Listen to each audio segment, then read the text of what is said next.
नमस्कार दर्शक मित्रों, आप જોઈ રહ્યા છો SRPC ન્યૂઝ। હું છું વિરોચક દિનેશ કુમાર બાબરિયા કેજી। નમસ્કાર દર્શક મિત્રો, નવા વિડીયો સાથે આપ સૌનું હાર્દિક સ્વાગત છે। હું છું સોલંકી દર્શના। આજ રોજ પાળિયાદ મહાજન પાંજરાપોળ અને ગૌશાળા ટ્રસ્ટના પરિસરમાં પાળિયાદ તથા આજુબાજુના ગ્રામજનોનો ઉત્તરાયણ પર્વ નિમિત્તે પાળિયાદ પરમ પૂજ્ય વિસામણ બાપુની જગ્યાના મહંત શ્રી પરમ પૂજ્ય 1008 નિર્મળાબા તથા પરમ પૂજ્ય શ્રી ભૈલું બાપુની પ્રેરણા અને આશીર્વાદથી પૂજ્ય લક્ષ્મણદાસ બાપુ મહંત શ્રી હનુમાનજી આશ્રમ હળમતિયાવાળાના આશીર્વાદથી ઉજવાયો હતો। આ પ્રસંગે પાળિયાદ તેમજ આજુબાજુના ગામના જીવદયા પ્રેમીએ ખૂબ જ વિશાળ સંખ્યામાં હાજરી આપી હતી। પાંજરાપોળ સંસ્થા દ્વારા થતા જીવદયાના કાર્યની અનુમોદન વ્યક્ત કરી હતી। પાંજરાપોળ સંસ્થા જીવદયાના કાર્યોના વધુને વધુ સહયોગ પ્રાપ્ત થયો રહે એવા શુભ આશીષ પરમ પૂજ્ય મિતાંશ મુનિ સમસાએ આપેલા હતા। આ પ્રસંગે સંસ્થા દ્વારા પધારેલ મહાનુભાવોનું સન્માન કરવામાં આવ્યું હતું। આ પ્રસંગે પાળિયાદ વિસામણ બાપુની જગ્યાના મહંત પરમ પૂજ્ય શ્રી 1008 મહામંડેશ્વર નિર્મળાબા તરફથી એમના પ્રતિનિધિ દ્વારા 1 લાખ રૂપિયાનો ચેક આપવામાં આવેલ તેમજ જીવદયાના પ્રેમી દાતા દ્વારા પાંજરાપોળ સંસ્થાને અંદાજિત 8.51 રૂપિયાનો અબોલ પશુઓના ઘાસચારા માટે મળેલ હતા।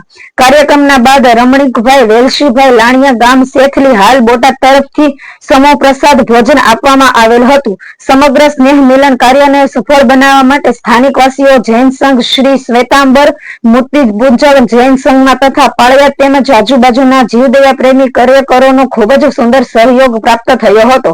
અહેવાલ કનુભાઈ ખાચર, બ્યુરો ચીફ દિનેશ કુમાર બાબરિયા ઘેટી સાથે રિપોર્ટર જીતેન્દ્ર સોલંકી રામધરી।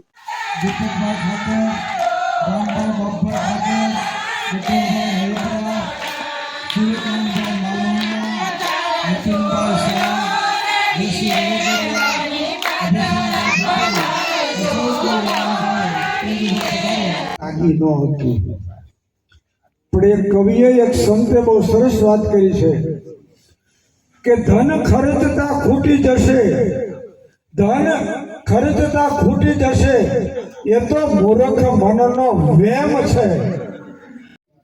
અનેક સંસ્કારી અને સામાજિક, ધાર્મિક, રાજકીય બધી સંસ્થાઓ સાથે સંકળાયેલા છે અને જીવદયા પ્રત્યે જેમનો સવિશેષ ભાવ છે અને જુદા જ એંગલથી એ જીવદયાની સેવા કરે છે એવા કઠોરભાઈને વિનંતી કરીને વધારી લઈએ। ચાલુ વર્ષે પણ 529 મણ જુવાર 55,555 રૂપિયાની આપણને એમના તરફથી મળે છે।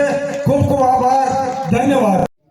અનેક સંસ્કારી અને સામાજિક, ધાર્મિક, રાજકીય બધી સંસ્થાઓ સાથે સંકળાયેલા છે અને જીવદયા પ્રત્યે જેમનો સવિશેષ ભાવ છે અને જુદા જ એંગલથી એ જીવદયાની સેવા કરે છે એવા કઠોરભાઈને વિનંતી કરે